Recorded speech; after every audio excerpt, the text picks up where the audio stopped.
നമസ്കാരം. മലയാളി വാർത്ത ഇൻസൈഡിലേക്ക് സ്വാഗതം. മെയ് 4, 2026 എന്ന ഈ ദിവസത്തിന് വളരെ പ്രത്യേകതയുണ്ട്. നമ്മുടെ ഈ വി ഡി സതീശൻ സർക്കാർ തിരഞ്ഞെടുക്കപ്പെട്ട ദിവസമായിരുന്നു അന്ന് വലിയൊരു ഭൂരിപക്ഷത്തോടുകൂടി കോൺഗ്രസ് UDF എന്ന സഖ്യം ഭരണത്തിലേറുന്ന ആ ദിവസമെന്ന് പറയുന്നത് TP ചന്ദ്രശേഖരന്റെ 14ാം ചരമവാർഷികമായിരുന്നു. അന്ന് KK രമ ഹൃദയം തൊട്ട് പറഞ്ഞൊരു കാര്യമുണ്ട്, ഇത് നീതി ലഭിച്ചു, ഇന്ന് TP ഏറെ സന്തോഷിക്കുന്ന ഒരു ദിവസമായിരിക്കും എന്നുള്ളത് കാലത്തിൻ്റെ കാവ്യനീതിയാണ് എന്നാണ് അന്ന് രമ പറഞ്ഞിരുന്നത്.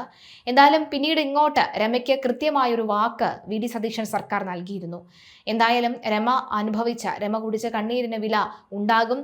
അതിന് TPയെ കൊന്നതിന് ശേഷം, വധം നടത്തിയതിനു ശേഷം അഹങ്കരിച്ച് നടക്കുന്നവരുടെ കഷ്ടകാലമായിരിക്കും ഇനിയുള്ള ദിവസങ്ങൾ എന്നുള്ള ഒരു ഉറപ്പ് നൽകിയിരുന്നു. എന്തായാലും TP ചന്ദ്രശേഖരൻ വധക്കേസിൽ സുപ്രീം കോടതിയിലെ കേസ് നടത്തിപ്പിൽ നിർണായക മാറ്റത്തിനൊരുങ്ങി സംസ്ഥാന സർക്കാർ. സുപ്രീം കോടതിയിൽ കേസുകളിൽ ഹാജരായിരുന്ന മുതിർന്ന അഭിഭാഷകനും CPM സഹയാത്രികനുമായ അഡ്വക്കേറ്റ് PV ദിനേശിനെ മാറ്റാനാണ് തീരുമാനം.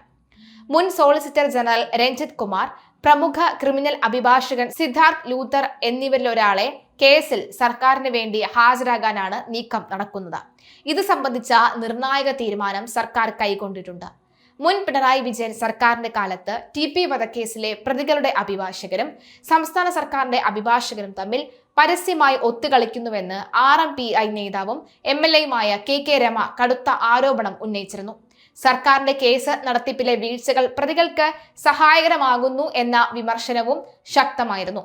അധികാരം മാറിയ പശ്ചാത്തലത്തിൽ അത്തരം വീഴ്ചകൾക്കൊന്നും ഇട നൽകാത്ത നീക്കത്തിനാണ് സർക്കാർ ഒരുങ്ങുന്നത്.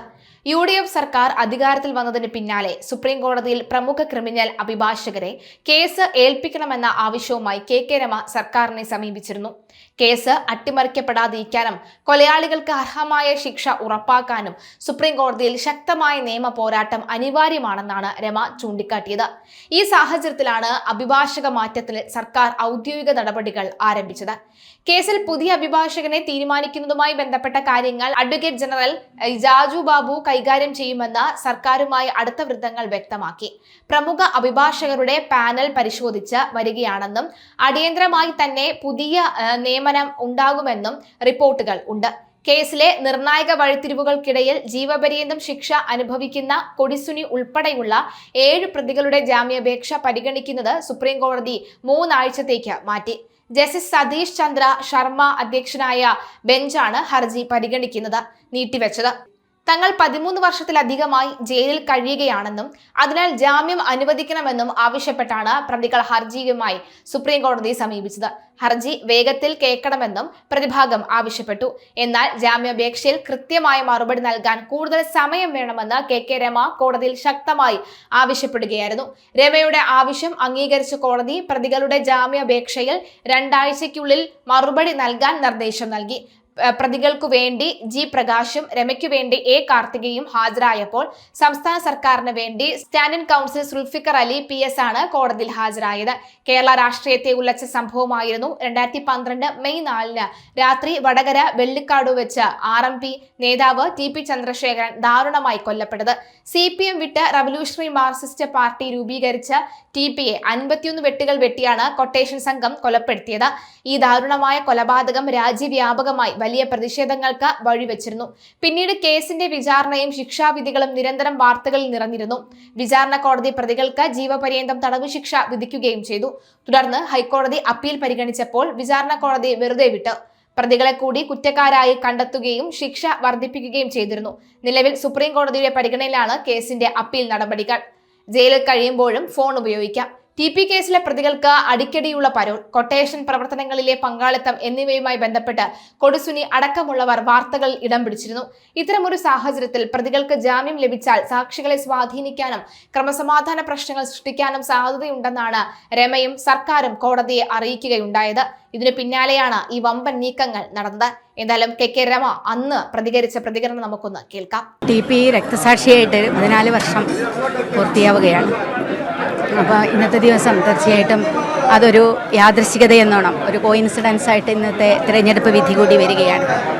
17 വർഷങ്ങൾക്ക് മുമ്പ് സഖാവ് TP ഉൾപ്പെടെയുള്ള ആളുകൾ ഉയർത്തിയ ഒരു രാഷ്ട്രീയമുണ്ട്. ഒരു പാർട്ടിയുടെ CPM-ൻ്റെ അങ്ങേയറ്റത്തെ നയവ്യതിയാനങ്ങൾക്കെതിരെ അതിശക്തമായി കലഹിച്ചാണ് അദ്ദേഹം പാർട്ടിയിൽ നിന്ന് പുറത്തു പോവുകയും പുതിയ പാർട്ടി രൂപീകരിക്കുകയും ചെയ്തത്. അതിനുശേഷം TPA അല്ലെങ്കിൽ ഞങ്ങളെയൊക്കെ ഇല്ലാതാക്കാനുള്ള വളരെ വലിയ ശ്രമങ്ങൾ നടന്നുകൊണ്ടിരുന്നു. അവസാനം TPA 51 വെട്ടി ഇല്ലാതാക്കി, ക്രൂരമായി കൊല ചെയ്തു. പക്ഷേ അതിനുശേഷവും ആ ഒരു രാഷ്ട്രീയം അവസാനിച്ചില്ല. ആ രാഷ്ട്രീയം കുതിച്ചുകൊണ്ടേയിരിക്കുകയാണ്. ഇന്ന് ഈ തെരഞ്ഞെടുപ്പ് ഘട്ടം എത്തിയപ്പോൾ നമുക്ക് കാണാൻ സാധിച്ചത് ഒരു പാർട്ടിക്കുള്ളിൽ നിന്ന് നിരവധി ആളുകൾ, അതിൻ്റെ സംസ്ഥാന കമ്മിറ്റി മെമ്പർ, ജില്ലാ സെക്രട്ടേറിയറ്റ് മെമ്പർ, മുൻ MLA, മന്ത്രി ഉൾപ്പെടെയുള്ള ആളുകൾ ആ പാർട്ടിക്ക് പുറത്തു വന്ന് വിമത ശബ്ദങ്ങളായി വരുന്നു, മത്സരിക്കുന്നു.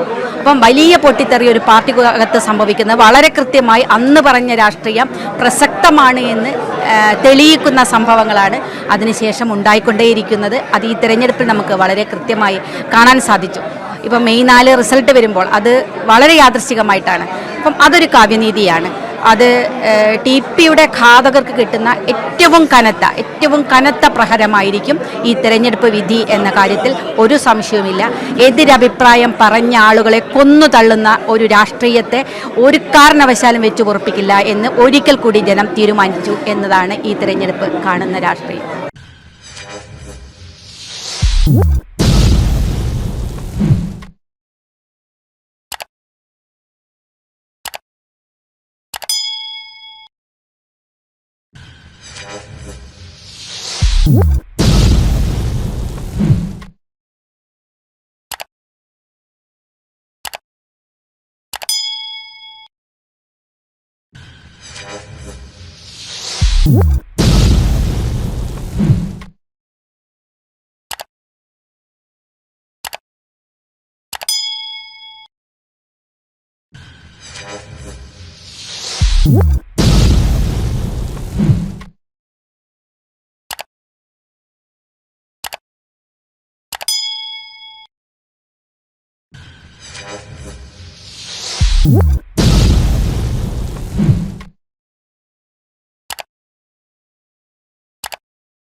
What?